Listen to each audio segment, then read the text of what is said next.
오늘 여러분들에게 예레미야 23장 5절과 6절 말씀을 봉독해 드렸습니다. 이 말씀을 본문으로 해서 여호와 우리의 의라고 하는 제목의 말씀으로 같이 은혜를 나누고자 합니다. 오늘 우리들의 본문은 예레미야서 가운데 클라이맥스라고 말할 수 있는 그런 부분입니다. 예레미야의 하이라이트입니다. 이 부분은 바로 예수님의 재림과 재림하신 예수님이 지상에서 하나님의 왕국을 건설하고 유다 백성들의 회복이 이루어지게 될 것을 언약하고 계시는 말씀인데요, 정말 놀라운 하나님의 축복이 약속되고 있는 것은 이 약속이 오직 유대인들 뿐만 아니라 우리 이방인 신자들에게도 동일하게 적용되어질 예수 그리스도와 연관되어진 놀라운 언약을 담고 있기 때문입니다.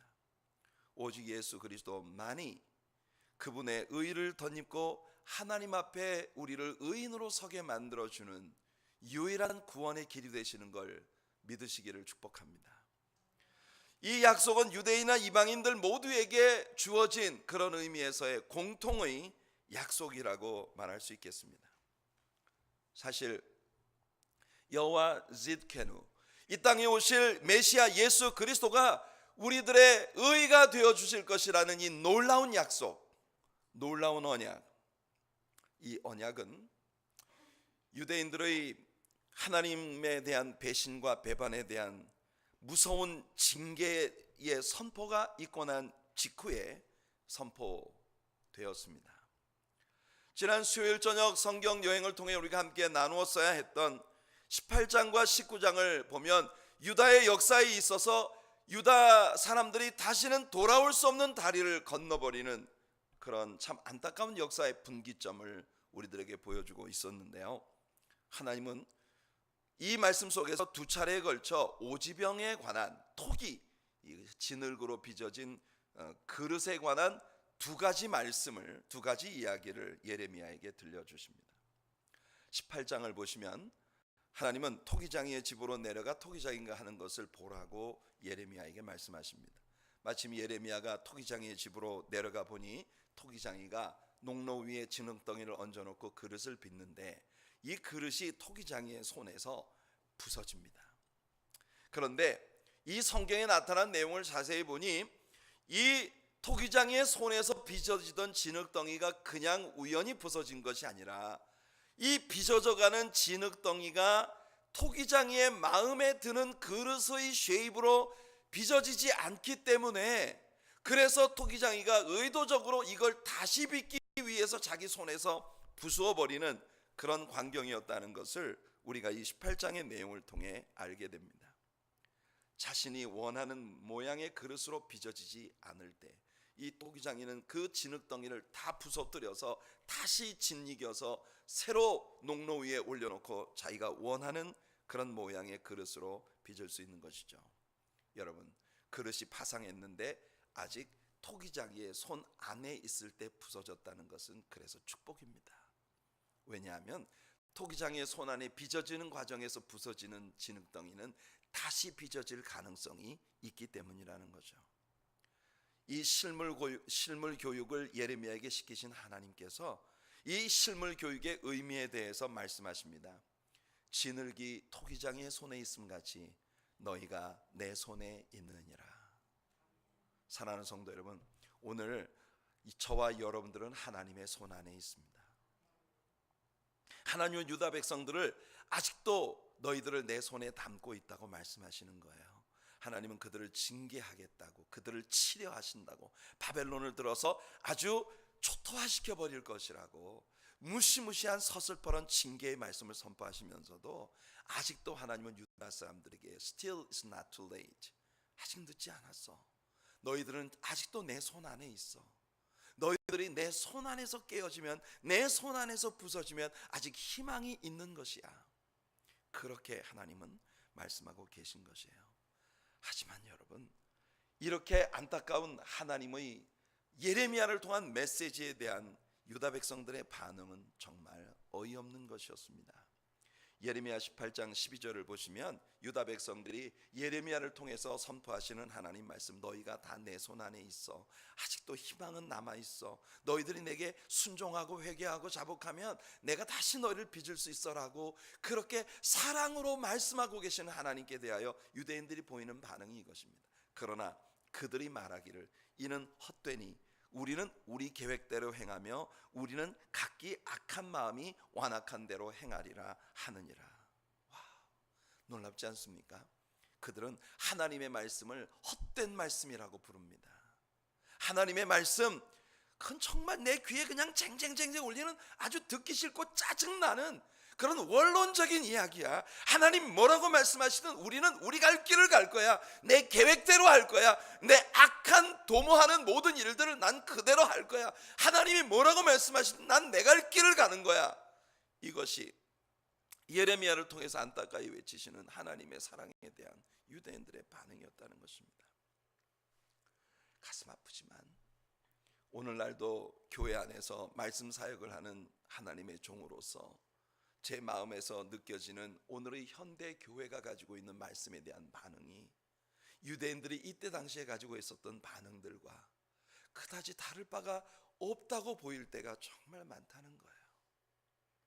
예배를 드리러 교회에 오지만 정작 진정으로 하나님의 말씀을 알고 싶고 하나님의 말씀에 귀 기울여 우리를 향하신 하나님의 음성에 순종하려고 하는 이런 마음을 가진 이들이 그렇게 많지가 않고, 단순히 기독교라는 한 종교를 선택한 종교인으로서의 종교 생활을 유지해 나가고 있는, 날마다 설교는 듣지만 사는 건 내 사는 방식대로 계속 살아가는 그런 모습을 유지하는 이들이 오늘날의 현대 교회 시스템 안에 너무나 많이 있다는 겁니다. 그래서 하나님은요, 이제 두 번째로 다른 토기에 대한 말씀을 예레미야에게 또 들려주십니다. 그것은 19장에 나오는데요, 예레미야에게 하나님은 토기장에게로 가서 토기장이가 빚은 오지병 하나를 사라, 그리고 유다 백성들의 지도자들을 데리고 흰놈의 아들의 골짜기로 내려가라고 하십니다. 흰놈의 아들의 골짜기는 당시 우상 숭배에 빠진 유다 사람들이 자기 자녀들을 우상의 제물로 바치는 인신 제사의 살육을 행하던 무지막지한 죄악을 저지르는 곳이었어요. 이것은 나중에 흰놈의 골짜기로 불리워지는 예루살렘의 일종의 쓰레기통이 됩니다. 쓰레기장이 됩니다. 예수님 당시에 와서는 사회에서 축출된 문둥병자들이 집단 거주지가 되고 예루살렘에 나오는 모든 쓰레기를 소각하는 불꽃이 끊임없이 타오르는 흰놈 골짜기라고 하는 이 이름이 게히놈, 이 게히놈이라고 하는 말에서 게헤나, 끊임없이 타오르는 지옥의 불꽃을 의미하는 게헤나라고 하는 이런 단어가 나오게 된 것입니다.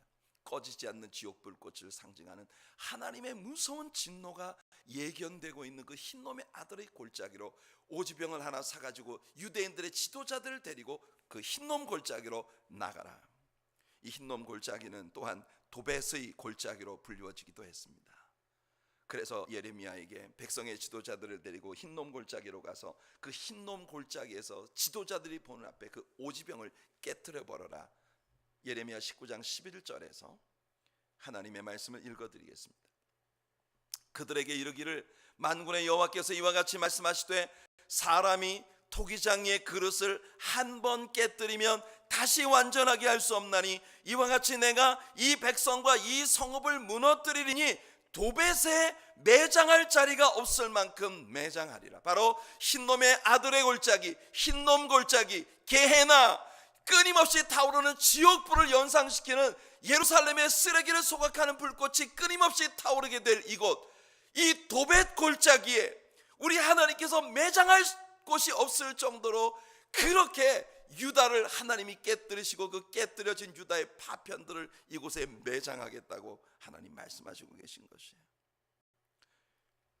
그릇이 구워지기 전 아직 농로 위에서 토기장의 손에 의해서 만져지고 있는 시간에는 그 토기장의 손 안에서 깨어진 진흙덩이는 다시 빚어질 수 있었지만 이미 불에 넣어 구워버린 오지병은 그것을 다시 빚을 수 있는 방법이 없다는 것입니다.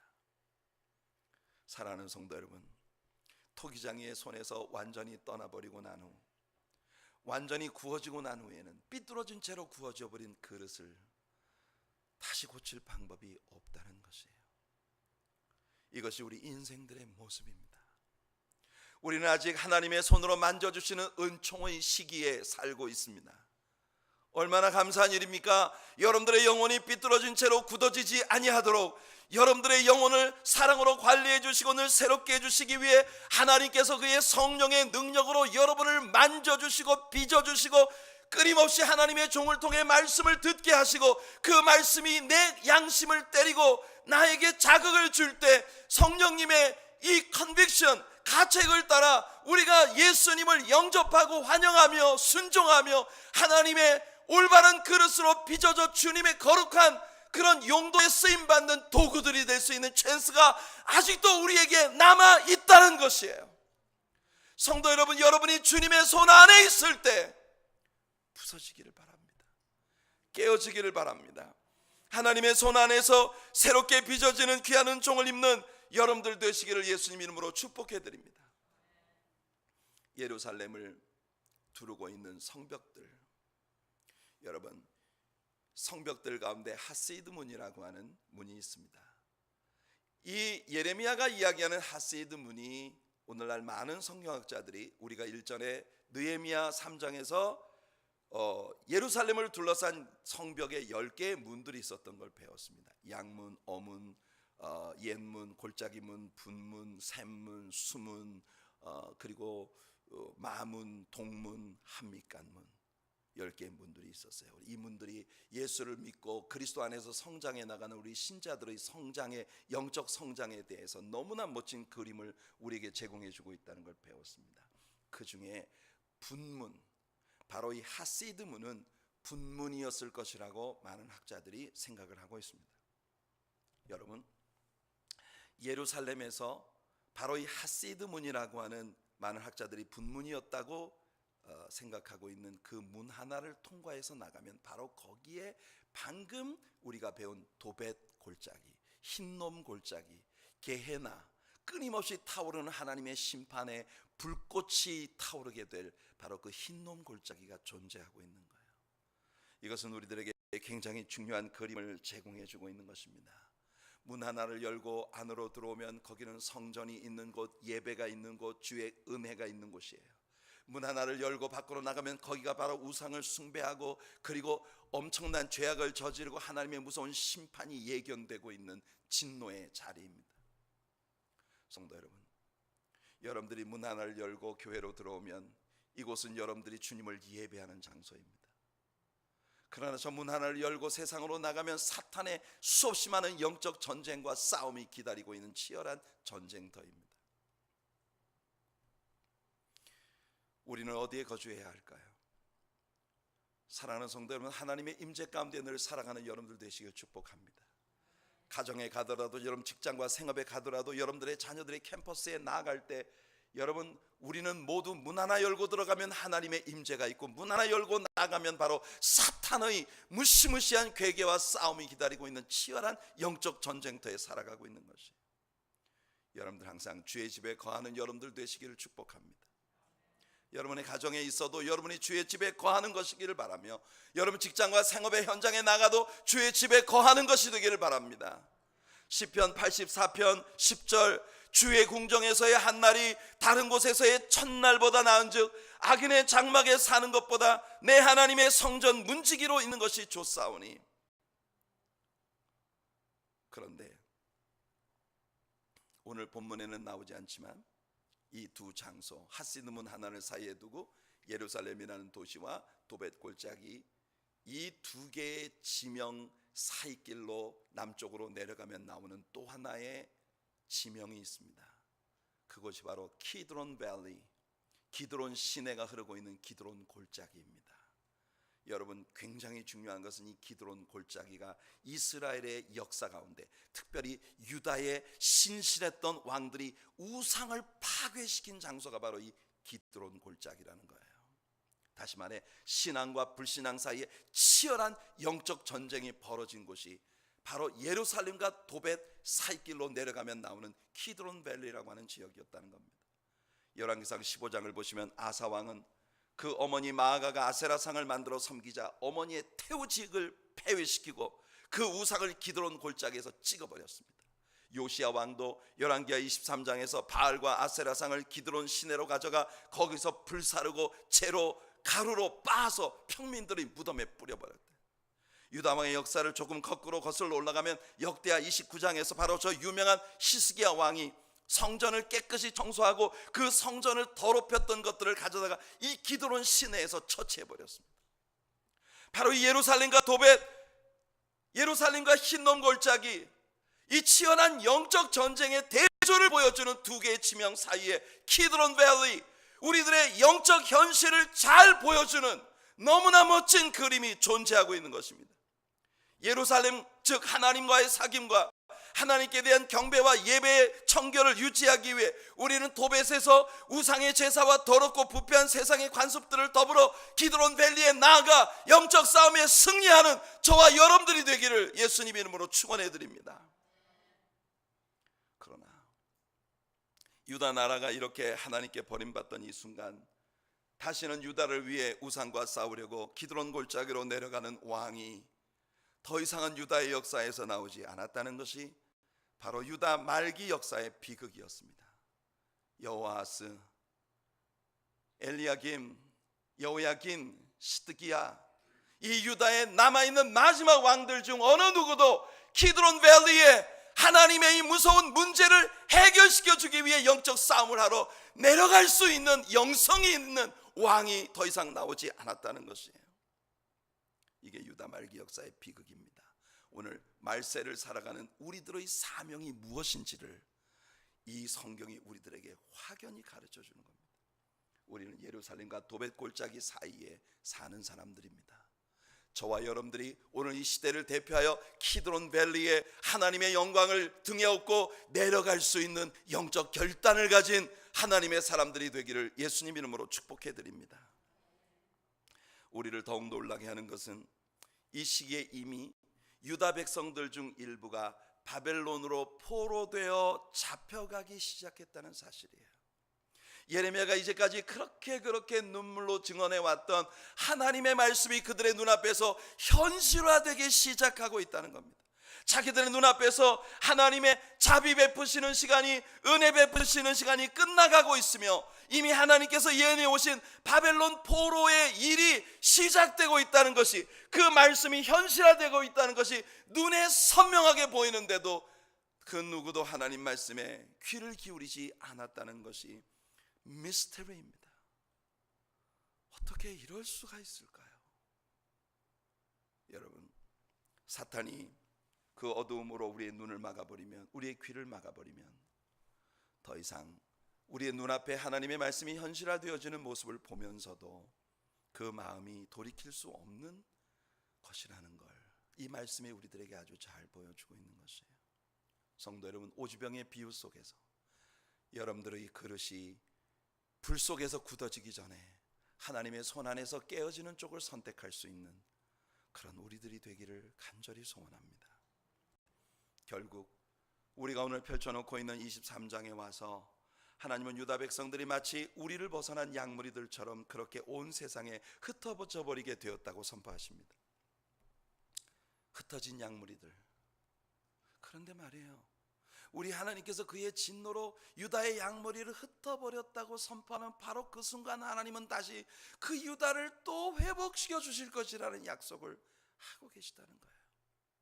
예레미야 23장 3절과 4절을 보세요. 내가 내 양떼에 남은 것을 그 몰려갔던 모든 지방에서 모아 다시 그 우리로 돌아오게 하리니 그들의 생육이 번성할 것이며 내가 그들을 기르는 목자들을 그들 위에 세우리니 그들이 다시는 두려워하거나 놀라거나 잃어버리지 아니하리라. 여호와의 말씀이니라. 하나님은 실로 이 약속을 그대로 지켜주셨습니다.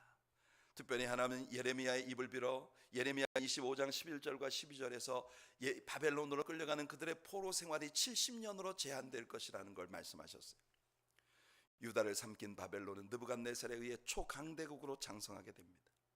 사실 이와 같은 강력한 바벨론이 멸망을 하게 될 거라고 그 누구도 상상할 수 없는 그런 일들이 역사 속에 전개되고 있었어요.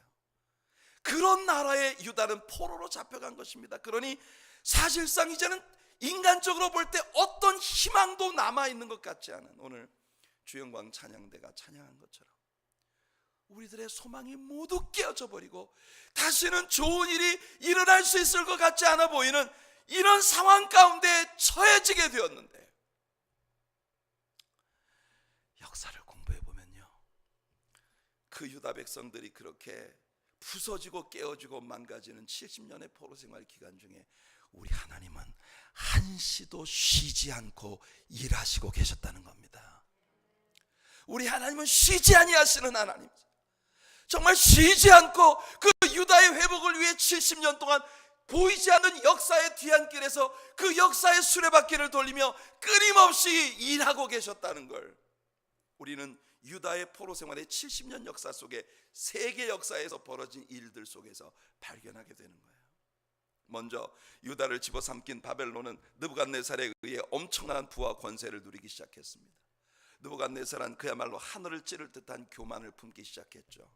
하지만 하나님은 느부갓네살을 낮추셨습니다. 마침내 그는 미쳐버려서 손톱과 발톱을 매발톱처럼 기르고 들판에 뒹굴며 소처럼 풀을 뜯어먹는 이상한 짓을 하게 만드셨습니다.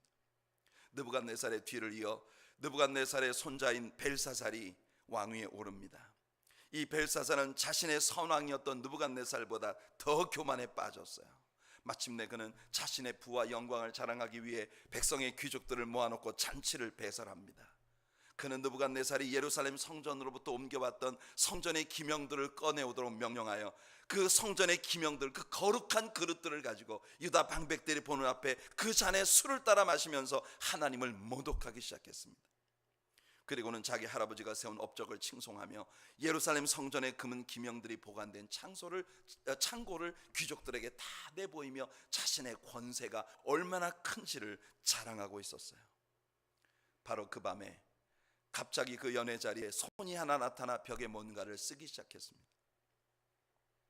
이 글은 메네 데겔 우바르신이라고 하는 아람 방언입니다.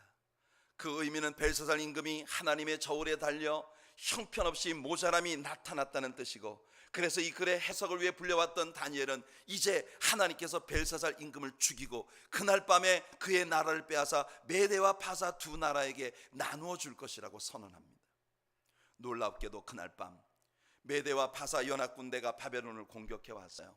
실제 벨사살 임금은 메대와 파사 연합군대가 바벨론을 공격하고 있다는 사실을 듣고 있으면서도 이런 짓을 하고 있었던 것입니다. 왜냐하면 그들은 정말 마일 하이에 위치하고 있는 소위 행인 가든, 공중궁전이라고 하는 세계 역사의 7대 불가사의 중에 하나인 그 높은 바벨론 본성의 궁전 안에 있었기 때문에 그 시대의 어떤 군대도 이 바벨론 성을 공략할 수 없는 난공불락의 요새라고 그는 믿고 있었기 때문이에요.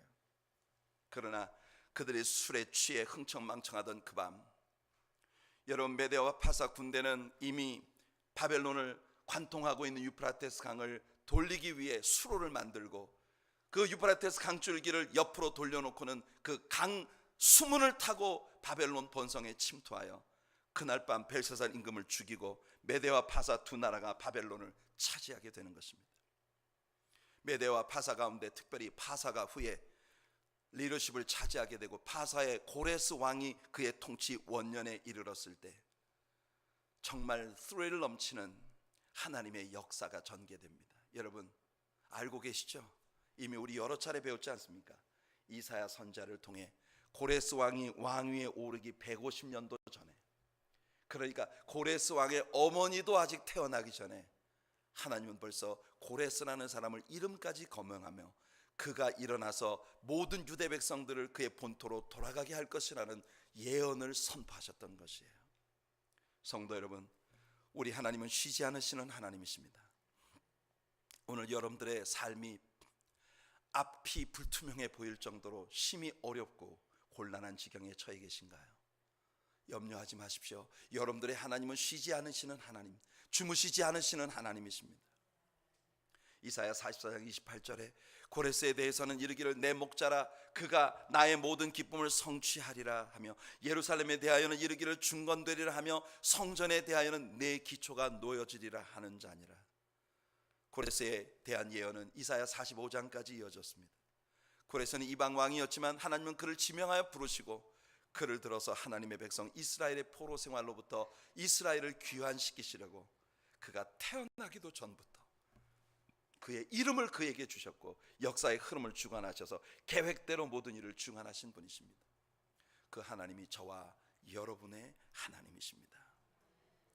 호세아 선자의 하나님에 대한 표현은 정말 정확한 것이었어요. 하나님은 오늘 본문에서도 예레미야의 입으로 그 하나님의 모습을 보여주고 계신데요. 호세아의 예언을 읽어봅시다. 호세아 6장 1절로 3절입니다. 우리 한번 같이 읽어볼게요. 시작.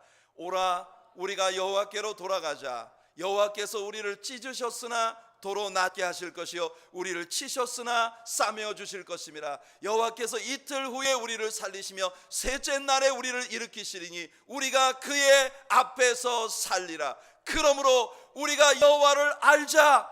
힘써 여호와를 알자. 그의 나타나심은 새벽빛같이 어김없나니 비와 같이 땅을 적시는 늦은 비와 같이 우리에게 임하시리라 하니라. 할렐루야, 할렐루야.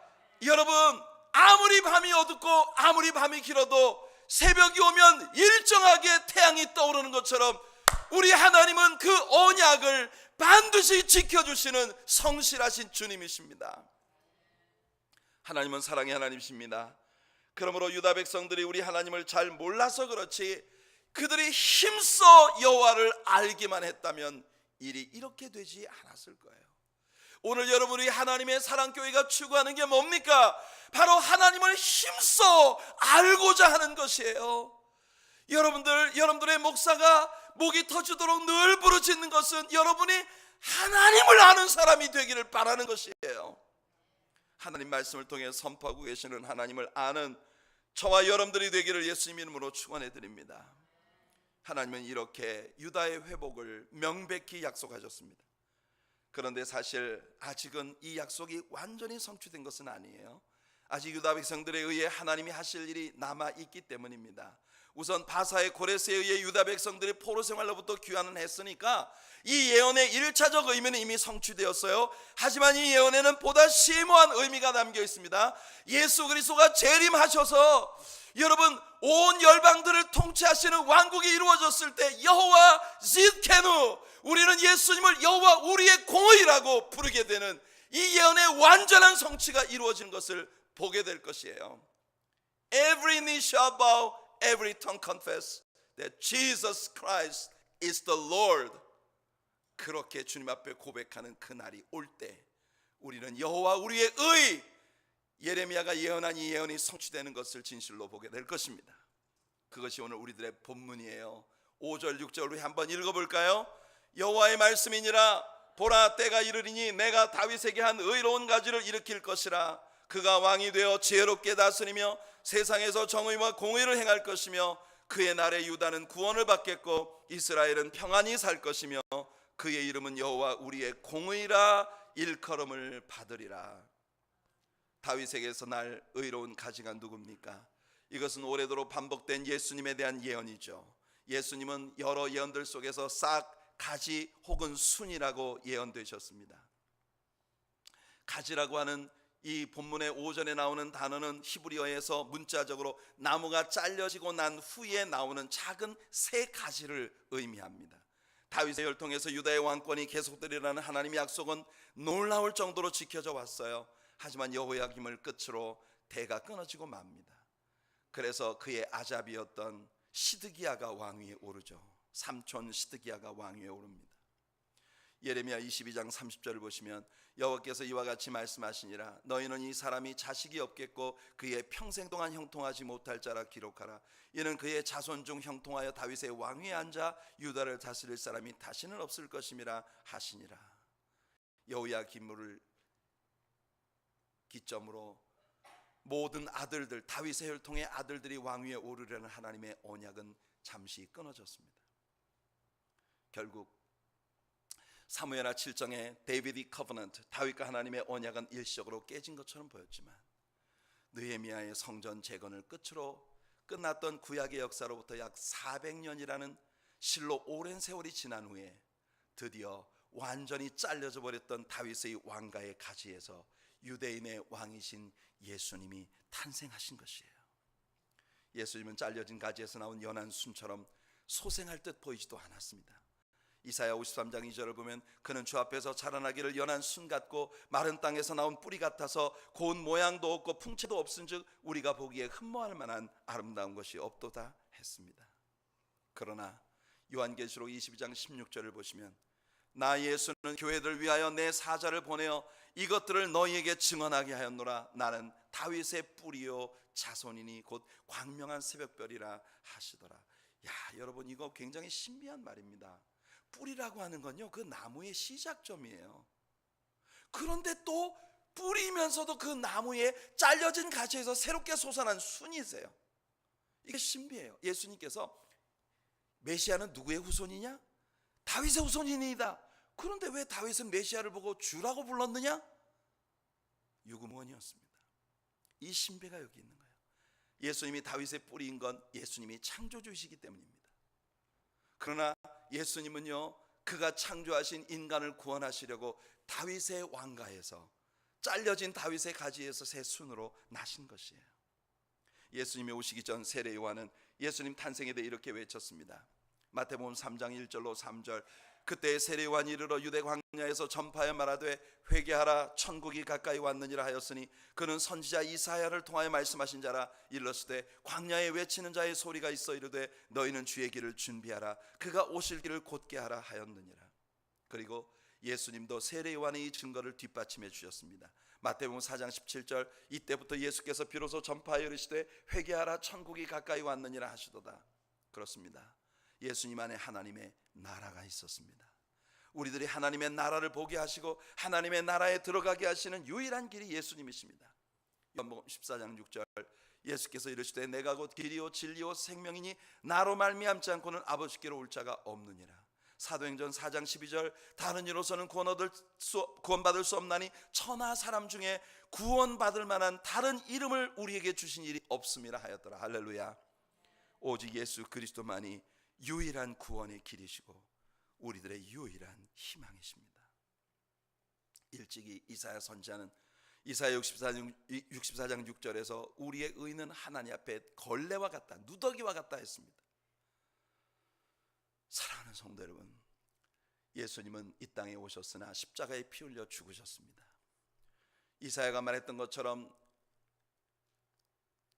부러진 가지에서 자라난 연한 순처럼 예수님 그렇게 죽으셨으나 그는 약속대로 이 땅에 다시 오실 것입니다.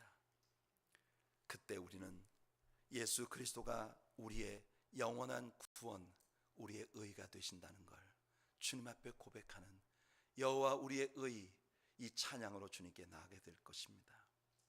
성도 여러분, 오늘 저와 여러분들은 아직도 토기장이신 주님의 손 안에 있습니다. It's not too late. 여러분들이 우리 하나님에 대하여 어떤 마음을 가지려 하십니까? 여러분, 믿는 자처럼 믿으시기 바랍니다. 진짜 성도가 되시기를 바랍니다. 진짜 믿음의 사람이 되시기를 축복합니다. 그래서 여호와 우리의 의, 오늘 이 세상의 거리에 나가면 깨어진 영혼들이 수없이 방황하고 있는데 그들 모두에게, 진실로 주님이 필요한 그들 모두에게 우리 예수 그리스도의 복음으로 다가설 수 있는 주님의 사람들이 되기를 예수님 이름으로 축복해 드립니다.